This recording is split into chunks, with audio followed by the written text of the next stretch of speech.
Doctor Yasmin Rashid versus मियां Nawaz Sharif petition हमारी दायर की हुई थी और आज हमने वहाँ पे अदालत के सामने, कमीशन के सामने ये बात जो है वाज़ेह हो गई कि जो आरओ ने वहाँ पे अपने कमेंट्स दाखिल किए, उसमें इस बात को इम्प्लाइडली एडमिट कर लिया गया है कि टोटल जो पोलिंग स्टेशन थे वो 376 थे और 334 पोलिंग स्टेशन जो मैं वो बता रहा हूं जो वो उनकी तरफ से एडमिटेड पोजीशन है। फॉर्म 45 के मुताबिक 334 पोलिंग स्टेशन में मोहतरमा डॉक्टर यास्मीन राशिद ने 98,400 समथिंग वोट हासिल किए और मियां नवाज शरीफ ने 78,800 कुछ वोट हासिल किए। जिसका मतलब ये था कि कोई 20,800 वोटों से यास्मीन राशिद जीत रही थी, जबकि सिर्फ 42 पोलिंग स्टेशन बाकी रह गए हुए थे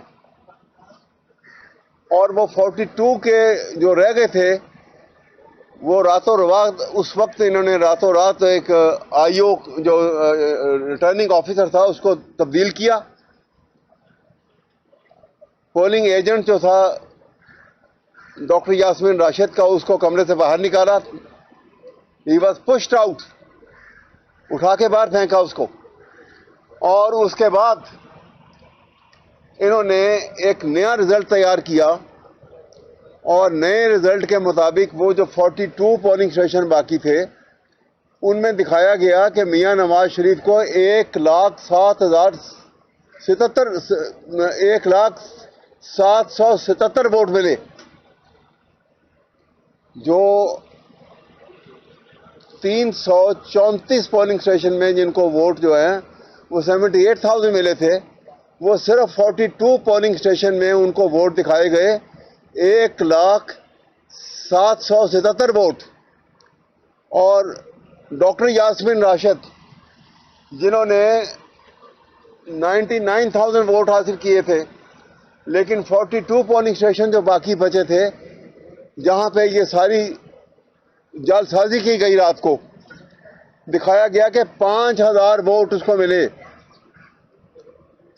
तो ये एक एस्पेक्ट। और दूसरा, दो फॉर्म वहां पे दिखाए गए, आपको भी मालूम होगा। एक फॉर्म 47 होता है और एक फॉर्म 49 होता है। सेक्शन 95 के तहत जो है वो फॉर्म 49 जो है वो बनाया जाता है, नोटिस दिए जाते हैं कैंडिडेट्स को। कोई नोटिस नहीं दिया गया और वो फॉर्म जो 49 बनता है उसमें पोस्टल वोट्स भी शामिल किए जाते हैं। पीटीआई की वजह से, क्योंकि ये कैंडिडेट पीटीआई की तरफ से थी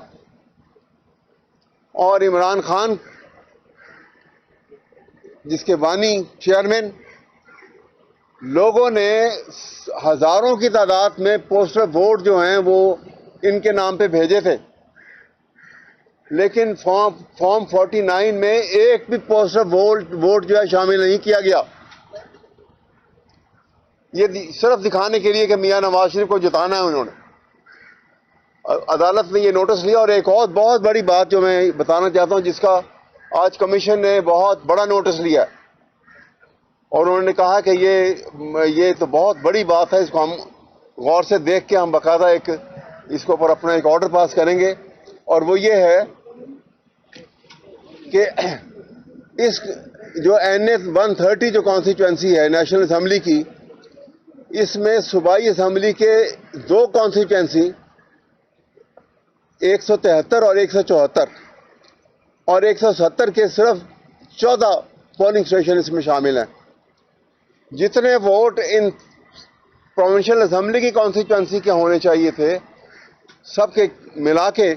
उतने ही वोट जो हैं वो नेशनल असेंबली की 130 की कॉन्स्टिट्यूएंसी में वोट पड़ने चाहिए थे। लेकिन जब दोनों को गिना गया तो दोनों में 72,000 वोट का फर्क है, और वो वोट नहीं पता लगा कि वो कहां से आया। तो इससे चीज ये इतनी वाज़ेह तरीके से आज साबित हो गई कि मियां नवाज शरीफ जो 3 दफा प्राइम मिनिस्टर रह चुके हैं इस मुल्क के,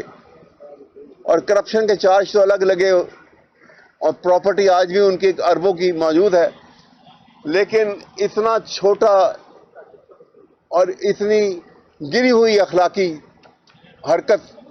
जिसमें इतनी अखलाकी जरूरत नहीं है कि अगर आप हार गए हैं तो खुदा के लिए झूठा ओट तो ना उठाओ। उन्होंने झूठा ओट उठा लिया और आज साबित हो गए कि वो ये सारा वोट जो है ये एक बाकायदा प्लान के तहत एजेंट को निकाल के और IRO को बदल के ये सारा ये किया गया है। ये धांधली सिर्फ एक हम कॉन्स्टिट्यूंसी की बात कर रहे हैं, पूरे मुल्क में यही धांधली है। हर कॉन्स्टिट्यूंसी, हर दूसरी कॉन्स्टिट्यूंसी में आपको नजर आएगी। और इसी तरह से जो हुकूमत बनी है, ये हुकूमत इलेक्टेड हुकूमत नहीं कह सकते आप इसको, इस हुकूमत को नुमाइंदा हुकूमत भी नहीं कह सकते, क्योंकि पाकिस्तान का आइन तो ये कहता है कि sovereignty lies with Allah to be exercised by the people of Pakistan through its chosen representatives. तो गलत ओथ लेने पर इन तमाम के तमाम आज नहीं तो कल आर्टिकल 62, 63 के तहत कार्रवाई रोकी नहीं जा सकती।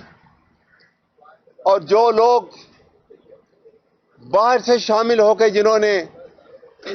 जिनकी इमाम पे ये सारा काम किया गया है, जिनकी इमाम पे रात के 10 बजे और 11 बजे और 12 बजे तक अदालतें बैठ के काम करती रही हैं इमरान खान को सजा देने के लिए, उन्होंने भी अपने ओथ की वायलेशन की है। और वो वक्त करीब है कि जब कानून अपना रास्ता अख्तियार करेगा और आइन की वायलेशन की सजा से कोई भी बच नहीं सकेगा। और इंशाअल्लाह आज का फैसला भी एक संग मील होगा। मैं जी बैरिस्टर गुलाम अली आज NA 126 में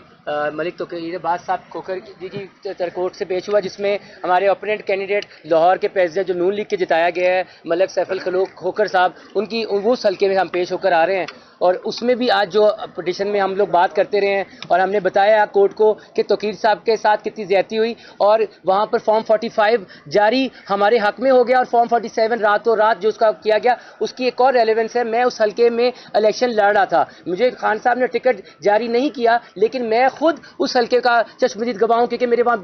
नॉमिनेशन पेपर्स थे। और मैंने कोर्ट को बताया वहाँ पर जाके कि मैं वहाँ पर उस पूरे हल्के को रात को सारी रात मॉनिटर करता रहा हूँ, और वहाँ पर जाकर मैंने सब कुछ देखा है। मेरी आंखों के सामने RO दफ्तर में जो सारा कुछ हुआ है वो सारा कुछ मेरी नज़र के सामने है। और मैंने कोर्ट को जब बताया ये सब चीज़ें, कोर्ट वॉज एस्टॉनिश्ड। और उन्हें ये भी बताता चलूँ कि कोर्ट ने इस बात को भी बड़ा सराहा कि मैं वो कैंडिडेट हूँ जिसने वोट भी अपने हल्के में उस कैंडिडेट को डाल दिया, और मेरा वालदा का वोट, मेरी फैमिली का वोट, मैं उस 30 साल से उस हल्के में रह रहा हूँ। वो सारा कुछ करते हुए मैंने आज जो है मुझे पिटीशन में जब बेंच ने कहा कि आप इतना जज्बाती क्यों होते हैं, आपको हम 6 दिन से देख रहे हैं, आप हर केस में पेश होते हैं, 25-30 अपील्स में आप आ चुके हैं, रोज आप आते हैं हमारे पास और रोज ही एक बात करते हैं कि खान साहब के साथ ज्यादती होगी। मैंने कहा जी मैं बिलीव करता हूँ, मैंने इस पार्टी के लिए जो मैंने अभी खदमात, मेरी इस तरह और भी लोगों की खदमात है, मैंने 1 रुपया चार्ज नहीं किया इन पिटीशंस में, मैंने कोई किसी से किसी किस्म का रुपया चार्ज नहीं किया। मैं सिर्फ खान साहब की मोहब्बत के लिए, क्योंकि खान साहब के साथ ज्यादती हो चुकी है। और इस पिटीशन में और बाकी सब पिटीशन में पूरी जो सबसे ज्यादा पिटीशन इस वक्त अगर ये झूठ ना होगा कि अगर वन ऑफ द ज्यादा पिटीशन किसी तरफ से किसी वकील ने किया PTI की तरफ से, तो शायद वो मैं हूँ। और भी साथ हमारे दोस्त बड़े सारे हमारी लीगल टीम कर रही हैं। तो मैंने उनको बताया कि मेरे दिमाग में एक पिक्चर बन गई है, इस सारी चीजें देख के फॉर्म 45 जो सारे मैंने देखे हैं सब कैंडिडेट्स के, उसमें सब एक ही चीज आया है कि फॉर्म 45 जो है उसमें हम जीत गए हैं, और फॉर्म 47 में जो 9 तारीख को नतीजा आया है वो बिल्कुल डिफरेंट है 948 का। तो बाकी जहां तक रही जो हमारी सियासत, आज जो इजलास होने जा रहा है, आज जो कौमी असम्बली में मैं कल भी उधर परसों पार्लियामानी पार्टी के इजलास में वहाँ पे मैं अपनी लीडरशिप के साथ था, वहाँ पे मैंने इन लोगों के चेहरे उतरते हुए देखे हैं। ये लोग जीत के भी हारे हुए हैं, इनकी बॉडी लैंग्वेज में मैं देख रहा था, मैं आई विटनेस हूँ वहाँ पे इजलास का, कि ये शहबाज शरीफ साहब, अपना जरदारी साहब, इन सब का वहाँ पर बॉडी इनकी इजाज़त नहीं दे रही थी, क्योंकि ये हारे में ज़हनी तौर पे ऑन मैं उस हल्के का सलमान राजा साहब के भी मैं चश्मदीद गवाह हूं ना, जिस रात को वहाँ पर अंदर जब वो हमला होता है मैं और सलमान राजा साहब अंदर बनते, तो उस केस में भी मैंने देखा ऑन साहब कैसे जीते हैं, और बाकी सब इन 126 में वहाँ का चश्मदीद गवाह हूं, मैं वहाँ पर भी रात को था। तो ये सारा कुछ जो हो चुका है, मेरी इलेक्शन कमीशन से भी दरखास्त है और आप अदलिया से और हमारे मुख्तलिफ हल्कों से कि प्लीज़ ये कोहिजन का कॉन्सेप्ट है, हम सब मिलकर चलते हैं, मिलकर मुल्क की खिदमत करते हैं, और पाकिस्तान की बेहतरी इसी में है कि हम जो है इस हमारा जो जाली मैंडेट है इसको हम वापस करें, खान साहब को रिहा करें, शाह महमूद कुरैशी साहब को रिहा करें, परवेज दलाई साहब को रिहा करें, यास्मीन राशिद साहब को रिहा करें, हमारी लीडरशिप को रिहा करें, और खान साहब की जगह जो है हम सब दोस्तों की, इन सब हमारी की पार्लियामेंट में इनको वापस आएँ, और इन हाउस इंशाल्लाह चेंज आएगी जल्दी। ये हुकूमत ऐसे नहीं चल सकती।